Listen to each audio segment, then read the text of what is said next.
Good morning, everyone. This is Karl F. Rose, recording from Bedford, Pennsylvania on Thursday.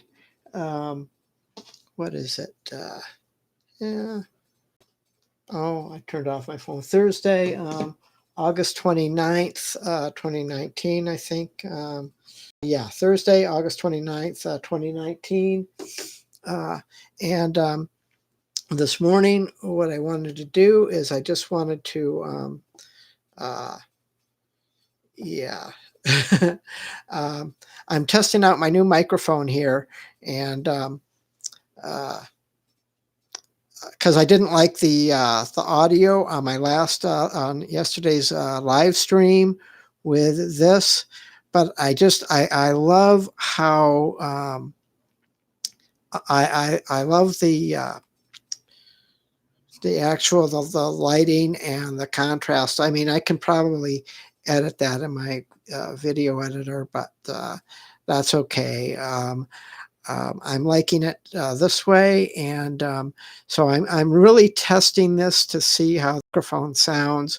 More than likely, I'm going to be using this microphone on my live streams here, depending on how it sounds. So basically, let's get into the video here. The title of the video, it's just my pregame thoughts on tonight's preseason game between the Lions and the Browns. Now, first and foremost, what I don't want to see is I do not want to see any starters. Zero, zip, nada. Let's see what the backups can do. Rest the starters, keep them healthy for the season opener against Arizona, period. Um, Now, the way I have this set, you just have my face here, and I'm not liking that too much, but that's okay. Um, but anyway, you get the point. I'm going to do a podcast tomorrow on my podcast channel for the game review of the Lions and Browns. But I want to see more Mark Thompson in the game since Zach Zenner is gone. I do not want to see Kerryon Johnson at all. Not one single snap. Let's see Ty Johnson. Let's see Mark Thompson. Definitely I want to see a good dose of Tease Tabor. I hope he's recovered well.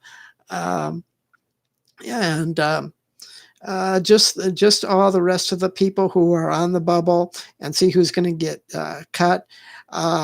Crosby's back. Let's even though I really don't care too much, particularly for Crosby, let's see him out there probably for the at least half the game, and that will be a determination on whether he even makes a team or not. I'm just not sold on Crosby. I know a lot of people like Crosby, but I'm not one of them unless he has an outstanding game, and because they do need depth. So I would really like to see Crosby improve. If he does, then fantastic. Then we're in good shape.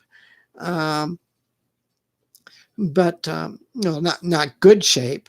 I still think the main reason that Zach Zenner was released, it was mainly because of blocking. He was a great runner and all that, but I saw some plays where he missed blocks and Stafford got killed. And I think the one game, I think was last year or maybe the year before, I can't remember, but it was a game against the Giants. Where he actually fumbled the ball. They were about to score. That was that one. But then he had another play where he missed a block. Stafford got clobbered and fumbled the ball, and the defense recovered. I'm not sure if that was a Giants game or not, but he isn't. And so what I'm getting at is the Lions are really looking to solidify what they have as far as protection for Matthew Stafford, and that is key. That is very important. so yeah, so to fill out that spot with a decent offensive lineman, it will be perfect. Now, Bo Benchwa, um, if he makes the team, um, fantastic. Um, but at the very least, I'd like to see him on the practice squad because from what I hear from other folks is that yeah, that he still needs that. There's still some learning uh, issues with him. So it may be best that he be on the practice squad if he's at a point where he could actually put Matthew Stafford in harm's way, and that's the last thing we want. We want the line to be like a big solid wall. And the thing is, what a lot of the things, the coaching and the offensive coordinators prior to this, I'm just really loving Daryl Bevel's system. The reason I'm getting to that is when you had the crazy ass uh, offensive calling first by Cooter. First of all, it was predictable, and second, it was just really stupid plays. Offensive linemen like to go forward. Sure, they will pass block when they have to, but when you're a big 300-pound guy, I don't know what it feels like because I've never been that big, but I mean, I have been big for myself, really heavy, but going backwards all the time on your ankles, that's a killer. And linemen would, uh, uh, it's my understanding that the linemen, they would prefer to go forward, and it makes sense body wise, physically. It's easier to go forward. It's easier on your ankles. It's easier on your legs. But when you're when Matthew Stafford's going back and throwing 50 plus yards a game, well, that takes a toll on the linemen too, because they're going back. They're going back all the time. They really don't like it. It's a wear and tear on their legs. So having this system where the offensive linemen are doing more pushing out, and going forward, which is really more of a natural thing. See, because then what you're doing, when you have the line doing that, then what you're doing is you're putting the defenders in a position where you're pushing and they're going backwards and they're getting tired. See, that's how you wear down a defense. And when it's the other way around, when you have the defense, when they're just blowing through the line and you're going backwards all day, that's when you're going to result in the 10 sack type games that the Lions face against the Vikings. And let's face it, the Vikings still have a very tough defense. So when they play the Vikings, the offensive line needs to be pushing that defensive line back because they're very good.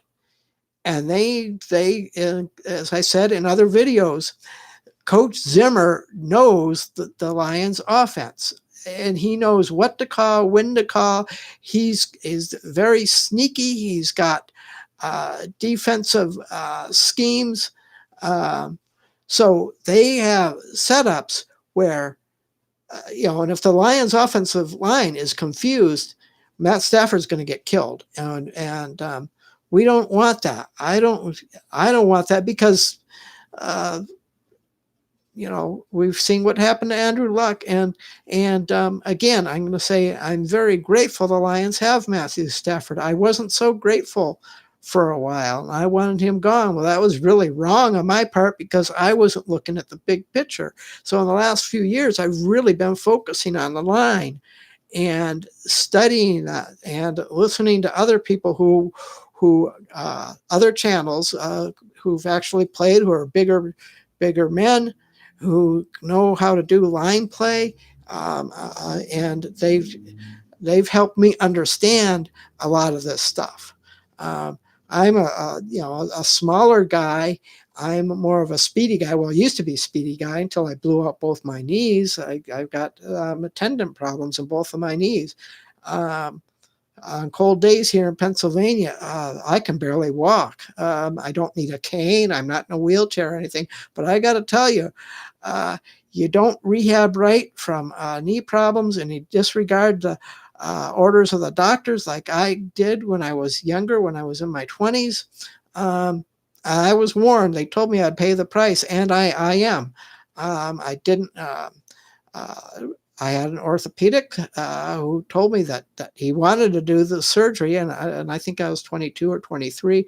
But I mean, my ligaments in my knees now, because of just not listening to uh, the doctors and stuff, they're basically like rubber bands. I mean, like those really old rubber bands, that are cracking and real thin. I bet that's basically what I have for knees, and that's what's kind of holding me up.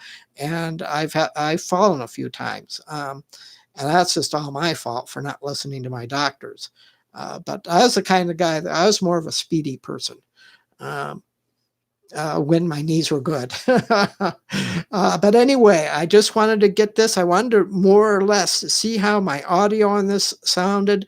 I didn't like the audio quality on yesterday's live stream. So um, anyway, to recap, no, what I want to see tonight, no starters, zero, zip, nada.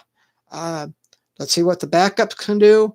And because Cleveland, believe it or not, Cleveland's going to have a good, solid defense, and maybe they can help put Pittsburgh down in last place. And here I am in Pennsylvania. I support the Eagles more than I do the Steelers. Uh, I'm not that hot on the Steelers, and that goes back to 1972, the immaculate reception from Franco Harris to the off of the Raider to Franco Harris, who ran it in and won the game in that playoff game. My teams, Lions, obviously our main team altogether, but my AFC, my two top teams are the Lions, first of all, overall, but they're the top team, obviously, in the NFC, and in the AFC, the Raiders. So I really don't have a and I'm in Steelers country. I'm in the area where the Steeler games are televised, and I've got all my Raider stuff, and I'm not too popular, but that's just the way it goes. I don't like the Steelers, never have, never will, and that's just the way it goes. So, but we'll see what happens. Anyway, I want to see how this turns out. Um, if my audio is good with this microphone, that's great. Anyway, that's it for today. Stay tuned for my podcast tomorrow. I'll probably be doing it in the morning. So if you like these videos, please hit the subscribe button and the bell notification below, and also go to my main channel and you'll see Karl's Corner podcast.